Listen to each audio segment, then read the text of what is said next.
Last ভিডিওতে তোমরা আমার বিয়ের রাতে পার্ট 1 দেখেছিলে। এটা ছিল 30শে নভেম্বর বিয়ের রাতের পার্ট 2 ভিডিও।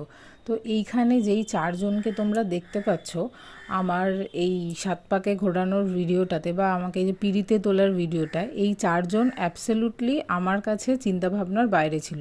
পুচাই আর ছোদ্দা ভাই, মানে গ্রে কালারের যেই দুজন জামাকাপড় পরা দেখতে পাচ্ছ, ওরা দুজন ছিল। কিন্তু সুদূর দুবাই থেকে আসা আমার মাস্তুতো দাদা যে এইখানে থাকতে পারবে, বা পুনে থেকে সন্দীপ এসে যে আমার পিঁড়ি ধরতে পারবে, এটা আমার চিন্তাভাবনার বাইরেই ছিল। এই ঘটনাটা যখন ঘটছিল তখন প্রায় 10টা সাড়ে 10টা বা সাড়ে 10টা ওভার হয়ে গেছে।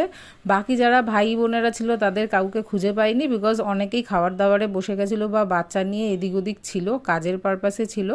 তারপর যখন পিঁড়ি ধরার সময় আসে, এই চারজনকে দেখলাম হঠাৎ করে কোথা থেকে চলে এসছে। আর তারপর এই যে পিঁড়ির রিচুয়ালস হলো, আশপাশে সব বন্ধু বান্ধবীরা আরও অনেকেই ছিল, বাড়ির লোকজন দেখতেই পাচ্ছ।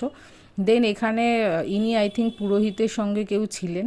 আর এখানে বড় না কোণে বড় করতে গিয়ে এত বড়ই করে ফেলেছে আমাকে যে আমার হাইটে লিটারেলি ভয় লাগছিল, কারণ পিঁড়িটা নড়ছিল, অতটা স্টেবল ছিল না। যদি পড়ে যাই তাহলে হাড় ভেঙে গেলে কি হবে, আমি শুধু সেটাই ভাবছিলাম। যদিও আমাকে তাড়াতাড়ি নামিয়ে দেওয়া হয়েছে, আর পরে আমার দাদারা বলছিল তুই এত হালকা যে তোকে তুলে রাখা খুব ইজিই ছিল। এরপর শুরু হবে মালা বদলের পর্ব। আর এই যে মাথায় মুকুট নিয়ে মালাটা খোলা বা পরাটা যে কতখানি ডিফিকাল্ট তোমরা পরে দেখতে পাবে। এখানে এই ক্যামেরাম্যান দাদা বলেছিলেন, ম্যাডাম আমার দিকে একবার তাকান। আর সন্দীপের ভাইরাল ডায়লগ, আরে সকাল থেকে ও আপনার দিকে তাকাচ্ছে, এবার শুভদৃষ্টিতে বরকে দেখতে দিন, যার জন্য ওখানে সবাই হাসছিল। এই যে যিনি অ্যাসিস্ট্যান্ট ছিলেন, এনাকে প্রথমত আমার বিয়ের কাজে একদমই পোষায়নি। ওনার ব্যবহার ভীষণই খারাপ ছিল মানুষজনের সাথে, ভীষণ রুড, প্লাস উনি নিয়মকানুনগুলো ঠিক মতন করাচ্ছিলেন না। এই ফুলগুলো ক্রস করে শুকতে হয়, উনি হাতটা শোকালেন। এটা তখন জেনেও ওই মোমেন্টে আমি কিছু বলিনি। নেক্সট ছিল শুভদৃষ্টির পালা, আর আমার প্রচণ্ড সিরিয়াস মোমেন্টে হাসি পায়, বাট আমার বরকে এরকম টোপর পরা দেখে আরও বেশি হাসি পেয়ে গেছিলো।